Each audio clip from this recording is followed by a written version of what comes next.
to everybody for coming, but today I can't say more than enough. Thank you for coming. I mean, this is, we rescheduled the location, it's pouring rain, it's just really wonderful to have so many people here. AJ came first, and he and I said, well, maybe it'll only be the three of us.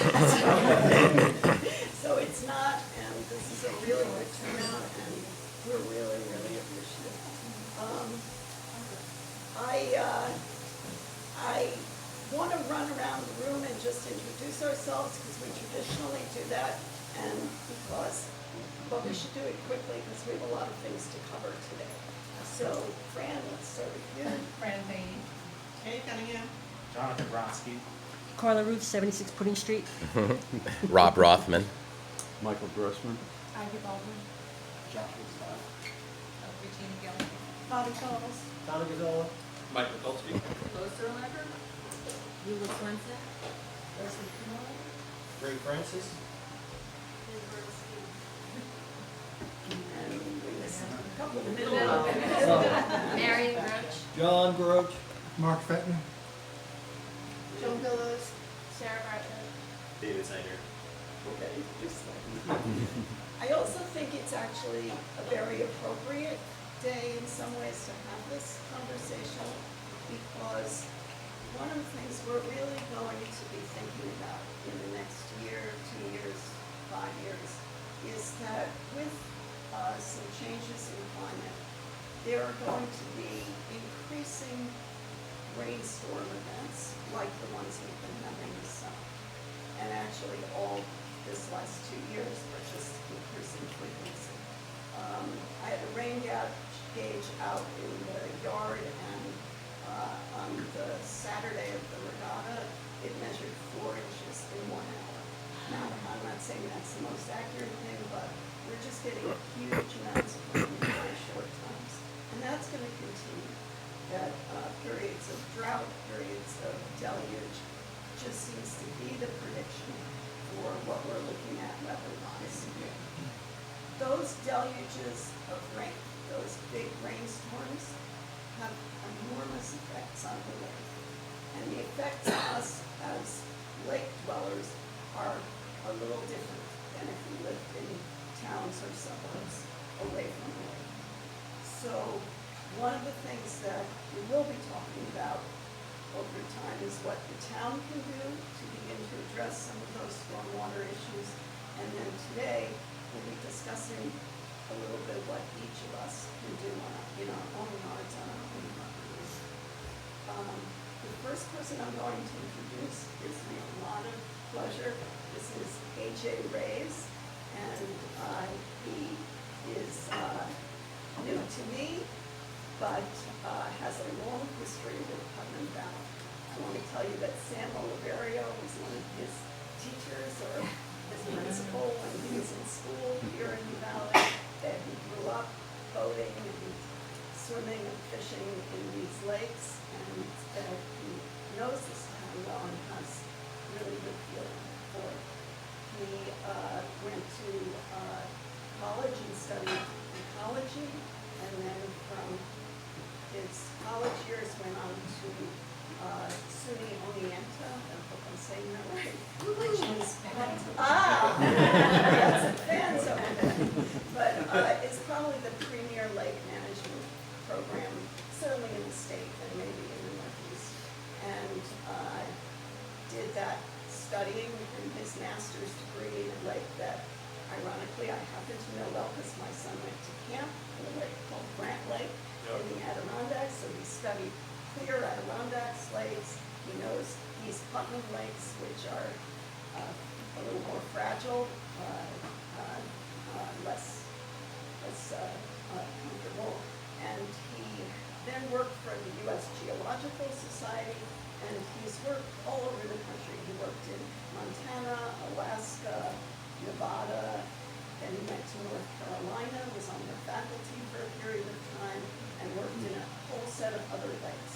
I think that sense that freshwater bodies carry many things in common, but they also have a lot of things that are different, is something that he has really had a chance to see and to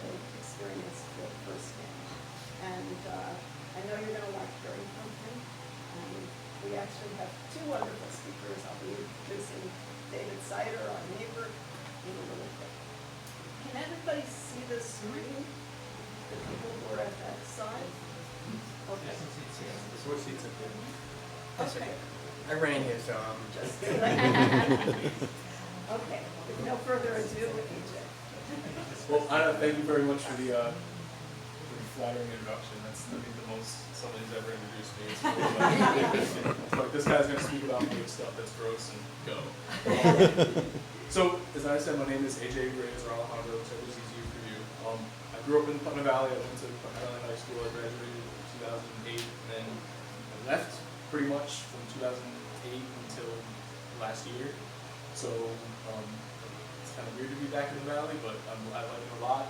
I want to talk a little bit more about my background. Not to say, I'm not here to brag about what I've done and all this sort of stuff, but there's a common theme that kind of goes through all the projects I worked on. I think is very relevant for here. When I was on Plattsburgh, we worked on a large project looking at largemouth and smallmouth bass fishing mortality and stress at on Lake Champlain.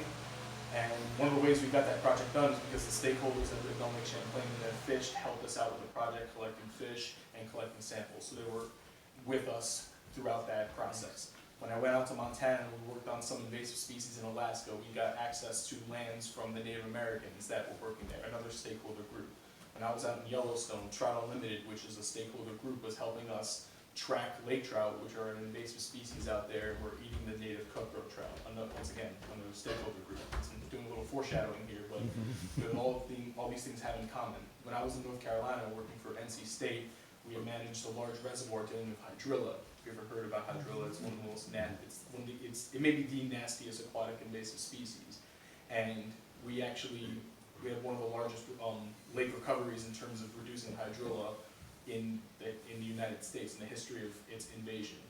And it wasn't because of anything NC State did, but it was because of the stakeholders and their involvement and their persistence in working with the consulting agencies and working with the state and the federal agencies to be able to get this done. So the point of me saying that is none of this stuff, any kind of lake recovery you go through has to be gone through with the stakeholders.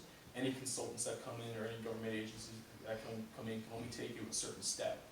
The next step has to be taken by the stakeholders themselves. The lake I did my master's on, Brant Lake, I'm very proud of the lake. It's a lake I spent years on, and I gave them a really detailed plan. However, that plan hasn't gone anywhere. And that's not an indictment on the stakeholders themselves. It's just to show that it's a commonality in the fact that sometimes a plan can only take you so far, and a consultant's advice can only take you so far. It's about the stakeholders caring about it and buying into the resource. That it's really your resource. It's not ours. So just keep that in the back of your mind as we kind of talk about these different ideas. So today I'm going to give a little bit more of a theory underpinning of why lakescaping is important, kind of from a bird's eye view of lakes and some of the issues, and then we're kind of do a little reverse triangle and kind of get to some specific issues that happen on lakeshore of property owners' lawns and driveways and so on and so forth. David's going to probably talk a little bit more about some implementation, so I'm going to leave that to him. I think it is a really good, we're going to have a really good contrast, I think, between what we talk about. It's kind of going to lead very well. So, algae is one of the biggest problems facing all lakes. If you may have seen some algae like this isn't a picture from Roaring Brook, this is a lake over in Connecticut. But this is very common, it's nasty, people don't really want to touch it. We don't even want to touch it even though we get paid to touch it. It's very common, but there's different kinds of algae. Some algae is actually pretty good. And most things that are in the lakes, if they're at a low abundance and they're not really bothering anyone, they have pretty good benefits to the lakes. They either provide food for plankton, which feeds the upper food chain. Some plants, if you have aggressive plants, they'll actually, the non-aggressive plants will provide habitat for fish and invertebrates and provide food for wildlife and also stabilize shorelines. We'll talk a little bit more about that as we go through. But when things get to this level of abundance where they start interfering with recreational uses, that's when we kind of have to start thinking about management. Just some more pictures of philonensis algae. This is a pretty common occurrence in a lot of lakes, especially more ponds than anything. And as we talked about lakescaping, as we show you some pictures, I'd like you guys to kind of take a look at the shorelines and notice the different shorelines we're gonna see. We're gonna see a couple different ones, and just keep that in the back of your head as far as maybe what do you think, that particular shoreline is most susceptible to, or what it's doing, what that particular homeowner may be doing correct or not correct, and so on and so forth. So this is a very, very common scene. When algae gets to this density, it really can have a lot of impacts. First, ecologically, light is not really penetrating through that at all, so any plants that are living under there are gonna have a really hard time. And that algae is not stabilizing the sediment like a plant with a deep root system would be, so you're gonna have your sediments being a little more flocculent. The other issue is that all this algae doesn't just survive the whole year. It'll survive and die off and grow and die off. Anytime that algae dies off, it leads to a whole bunch of cascading issues, and I'm gonna get to that in a little bit.